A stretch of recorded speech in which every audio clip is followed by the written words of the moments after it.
अरे ओ हरिया, अभी तक सो रहा है क्या? अभी तो अंधेरा है भैया। मुझे मत सिखा। जा, पहले कुएं से 2 घड़े पानी भर कर ला।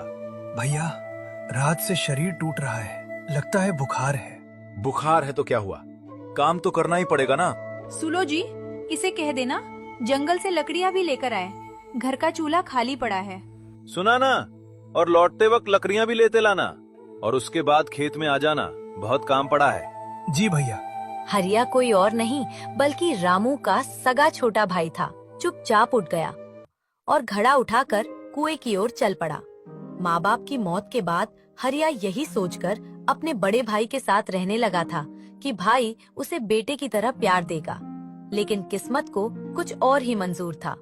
रामू और उसकी पत्नी शांति हरिया को भाई नहीं बल्कि नौकर समझते थे। दिन भर उससे काम करवाते और बदले में उसे केवल ताने, अपमान और सूखी रोटियां मिलती। हरिया 2 घड़े पानी लाने के बाद फिर जंगल जाकर लकड़ियां काटने लगा और लकड़ियों का भारी गट्ठर सिर पर रखकर वो घर लौटा, लेकिन आराम करने का मौका अभी भी नहीं मिला था। अरे वहाँ क्या खड़ा है, पहले गायों को चारा डाल। बेचारा हरिया फिर काम में लग गया। सुबह से दोपहर हो गई, दोपहर से शाम हो गई, लेकिन हरिया के काम खत्म नहीं हुए। कभी खेत में हल चलाना, कभी पशुओं को नहलाना, कभी गोदाम साफ करना। पूरा दिन भागते दौड़ते निकल गया। गांव के कई लोग ये सब देखते थे। उन्हें हरिया पर दया भी आती थी, लेकिन रामू के डर से कोई कुछ बोल नहीं पाता था। शाम ढलने लगी। हरिया की हालत बहुत खराब हो चुकी थी। उसने सुबह से एक दाना तक नहीं खाया था। भूख के कारण उसका पेट दर्द कर रहा था। वो सोच रहा था कि शायद आज उसे भरपेट खाना मिल जाए। यही उम्मीद लेकर वो घर पहुंचा। रामू और शांति के लिए गरम गरम सब्जी, दाल और घी लगी रोटियां बन रही थी। उसे लगा कि शायद आज उसके लिए भी कुछ अच्छा बना होगा, लेकिन अगले ही पल उसकी उम्मीद टूट गई। ले अपना खाना। भाभी, बस यही? हाँ क्यों, तुझे मिठाई चाहिए क्या?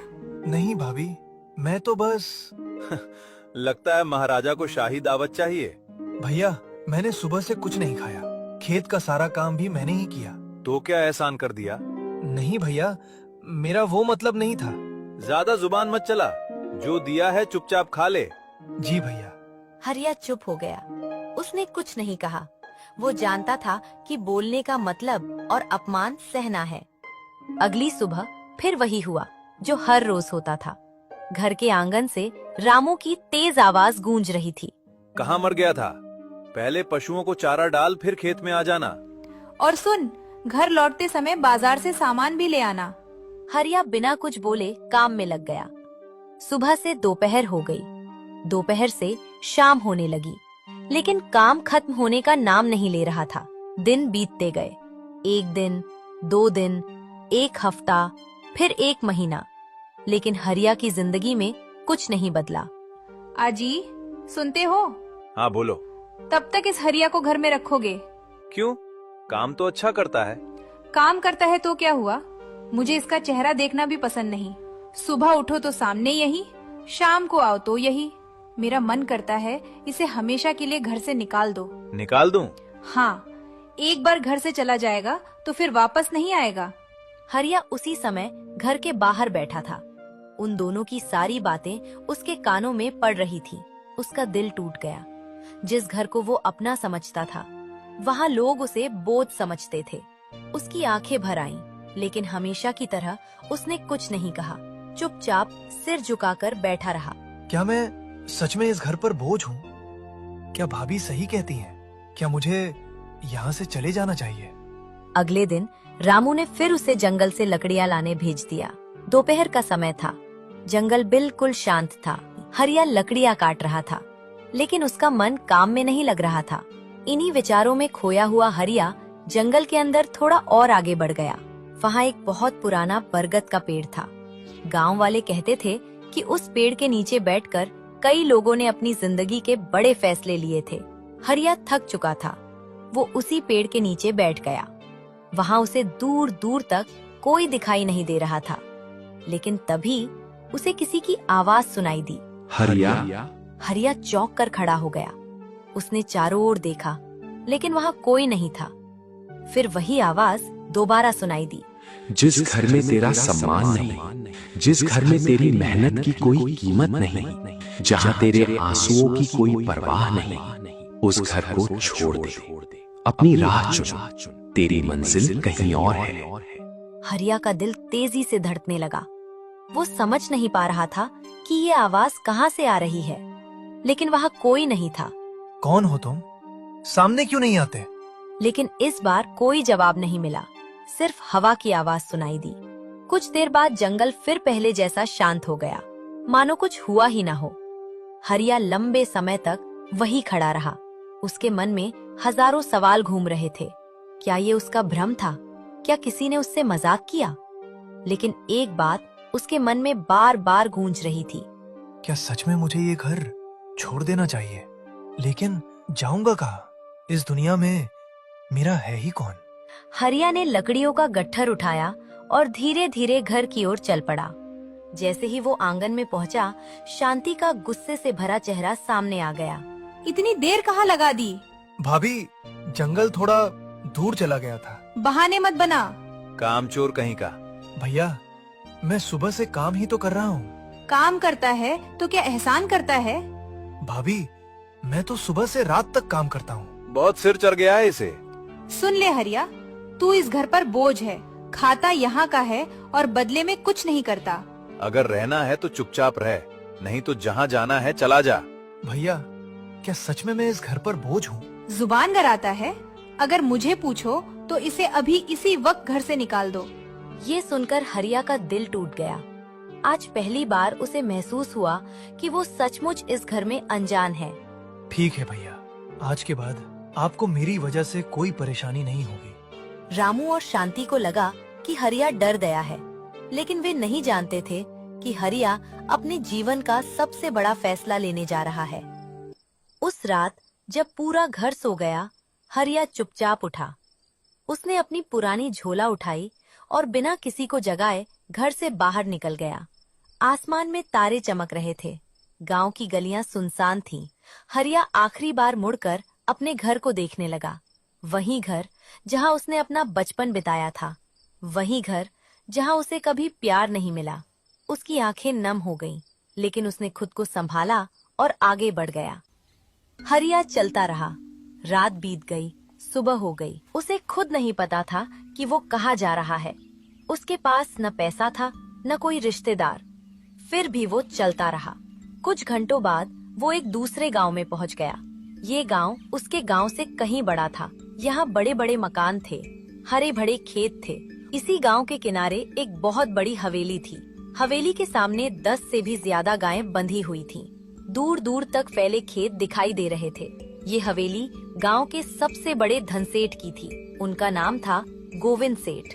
गोविंद सेठ के पास धन दौलत की कोई कमी नहीं थी। सैकड़ों बीघा जमीन, ढेर सारे पशु, अनाज से भरे गोदाम। लेकिन उनके जीवन में एक कमी थी। उनकी कोई संतान नहीं थी। खासकर कोई बेटा नहीं था जो उनके बाद सब संभाल सके। उसी समय उनकी नजर थके हुए हरिया पर पड़ी। बेटा, कौन हो तुम? मेरा नाम हरिया है सेठ जी। कहाँ से आए हो? पास के गांव से। क्या काम करते हो? जो काम दे दे वही कर लेता हूँ। खेत का काम, पशुओं की देखभाल, घर का काम। अगर मैं तुम्हें काम दूं तो करोगे? जी सेठ जी। मेरे पास 10 गायें हैं, बहुत सारे खेत हैं, सबकी देखभाल करनी होगी। मेहनत का काम है।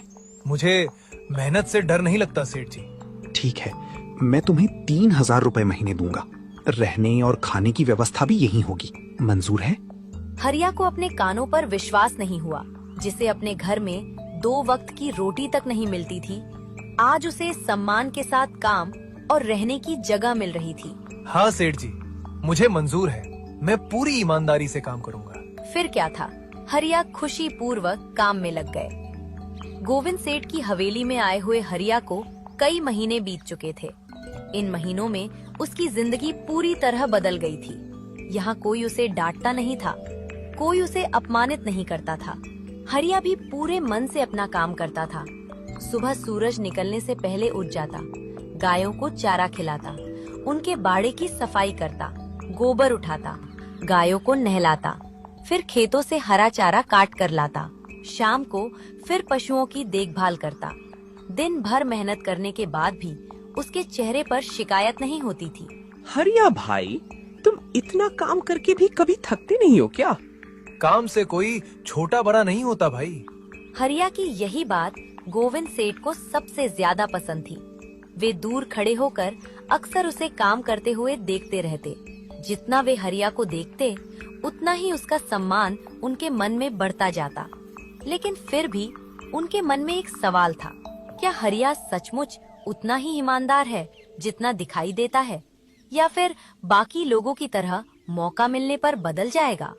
उन्होंने फैसला किया कि पहले हरिया की परीक्षा ली जाए। एक रात जब सभी लोग सो चुके थे, गोविंद सेठ अपने कमरे से एक बड़ा बैग लेकर निकले। उस बैग में काफी पैसे रखे हुए थे। उन्होंने चुपचाप जाकर वो बैग हरिया के कमरे में रख दिया। बैग ऐसी जगह रखा गया था जहां सुबह उठते ही हरिया की नजर उस पर पड़ जाए। फिर सेठ अपने कमरे में लौट आए। कल ही पता चल जाएगा कि हरिया कैसा इंसान है। अगली सुबह हरिया रोज की तरह जल्दी उठ गया। जैसे ही उसने कमरे का दरवाजा खोला, उसकी नजर उस बैग पर पड़ी। अरे, ये बैग यहाँ कैसे आया? उसने बैग खोला। अंदर बहुत सारे रुपए थे। इतने पैसे उसने अपनी जिंदगी में कभी एक साथ नहीं देखे थे। ये मेरा नहीं है, जरूर किसी का खो गया होगा। कुछ देर के लिए वो हैरान रह गया। हरिया बिना 1 रुपया निकाले सीधे गोविंद सेठ के कमरे में पहुंचा। सेठ जी, ये बैग मेरे कमरे में मिला है। शायद किसी का गिर गया होगा। अच्छा, तुमने देखा इसमें क्या है? जी, पैसे हैं। और तुम्हारा मन नहीं किया कि कुछ पैसे अपने पास रख लो? सेठ जी, जो चीज मेरी नहीं है उस पर मेरा हक भी नहीं है। ये सुनकर गोविंद सेठ की आंखें भर आईं। उन्हें वही जवाब मिला था जिसकी उन्हें वर्षों से तलाश थी। हरिया बेटा, आज तुमने मेरा दिल जीत लिया। सच कहूं तो ये बैग मैंने ही रखा था। मैं तुम्हारी ईमानदारी पर रखना चाहता था और तुम उस परीक्षा में सफल हो गए। हरिया स्तब्ध रह गया। उसे विश्वास ही नहीं हुआ कि सेठ जी उस पर इतना भरोसा करते हैं। सेठ जी, मैंने तो बस अपना फर्ज निभाया। आज से मेरी सारी खेती, पशुओं का हिसाब किताब और कारोबार की जिम्मेदारी तुम्हारी होगी। लेकिन सेठ जी, मैं तो एक साधारण मजदूर हूँ। नहीं बेटा, साधारण मजदूर नहीं, तुम ईमानदार इंसान हो और ईमानदार इंसान सबसे बड़ा धन होता है। उस दिन के बाद हरिया की जिंदगी में एक और बड़ा बदलाव आया।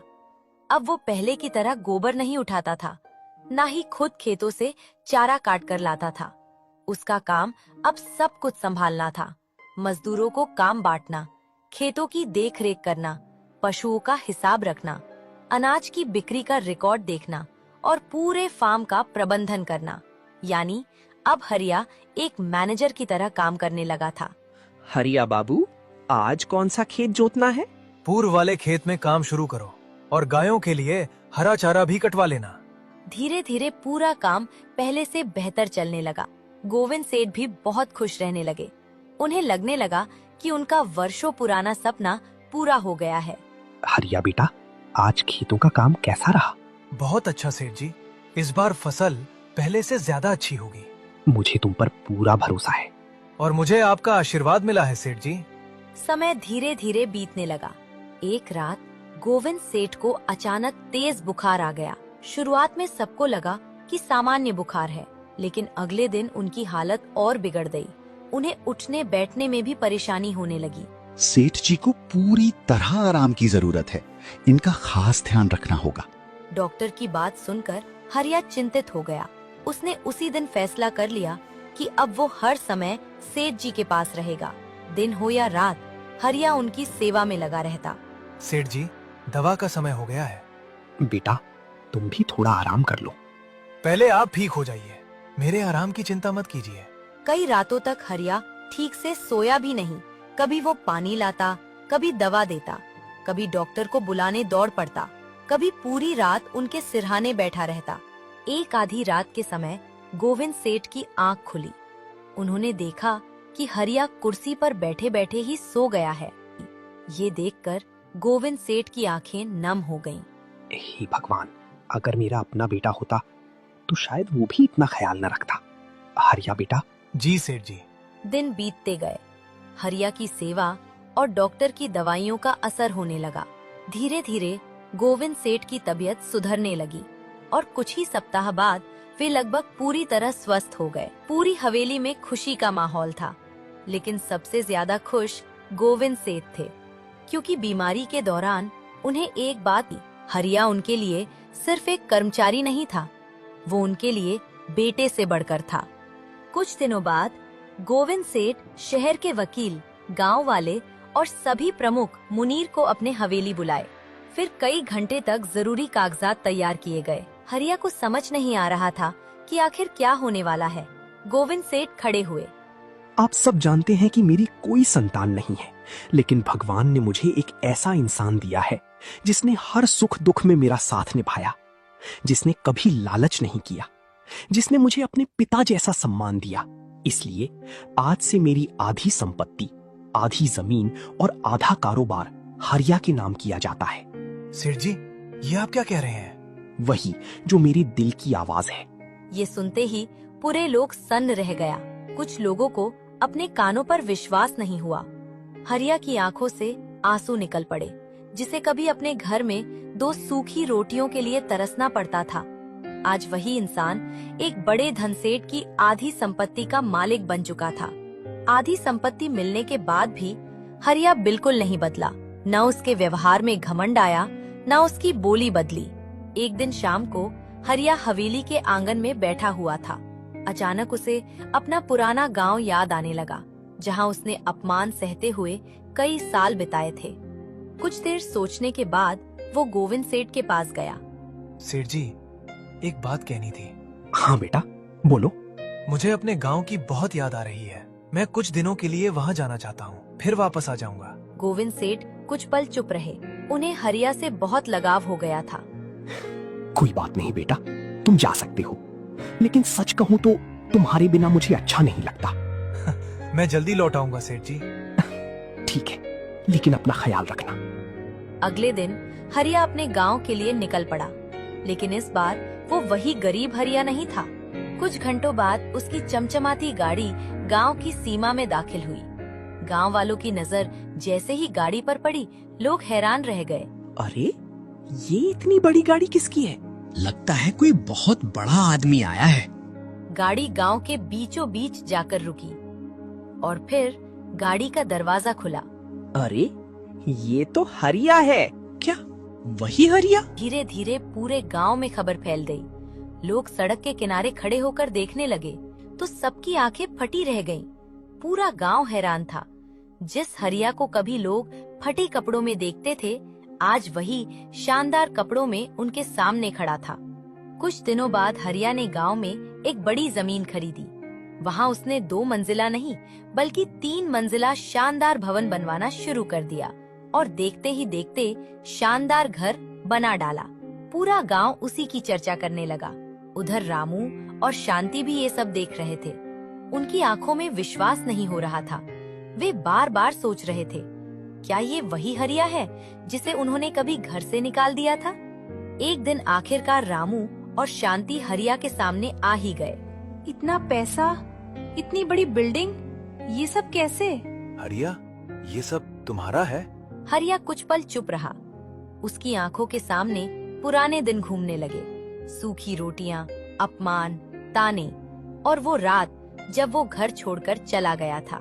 याद है भाभी, एक समय था जब मुझे 2 सूखी रोटियों के लिए तरसाया जाता था। और हाँ, याद है भैया, जब आपने कहा था कि जहाँ जाना है चला जा। आप लोगों ने मुझे घर से निकाला था। उस दिन मुझे बहुत दुख हुआ था, लेकिन आज मैं आपको धन्यवाद देना चाहता हूँ। धन्यवाद? हाँ, अगर उस दिन मैं घर से नहीं निकलता तो शायद आज भी वहीं रह जाता। शायद मुझे अपनी पहचान कभी नहीं मिलती। मुझे माफ कर दो हरिया, मैंने तुम्हारे साथ बहुत गलत किया। हमसे बहुत बड़ी गलती हो गई। प्लीज हरिया, माफ कर दो। मैंने आप दोनों को बहुत पहले माफ कर दिया था। आज मैं आप सभी से एक बात कहना चाहता हूँ। कभी भी किसी गरीब या कमजोर इंसान का अपमान मत करना, क्योंकि इंसान की कीमत उसके कपड़ों या पैसों से नहीं होती। उसकी कीमत उसके कर्म और ईमानदारी से होती है। ये सुनकर रामू और शांति की नजरें झुक गईं। उनके पास कोई जवाब नहीं था। रामू की आंखों में आंसू आ गए। उसे अपनी गलती का एहसास हो चुका था। उस दिन हरिया ने साबित कर दिया कि ईमानदारी कभी व्यर्थ नहीं जाती। मेहनत का फल देर से सही लेकिन जरूर मिलता है। अगर हमारी वीडियो पसंद आई हो तो वीडियो को लाइक और चैनल को सब्सक्राइब करना ना भूलें।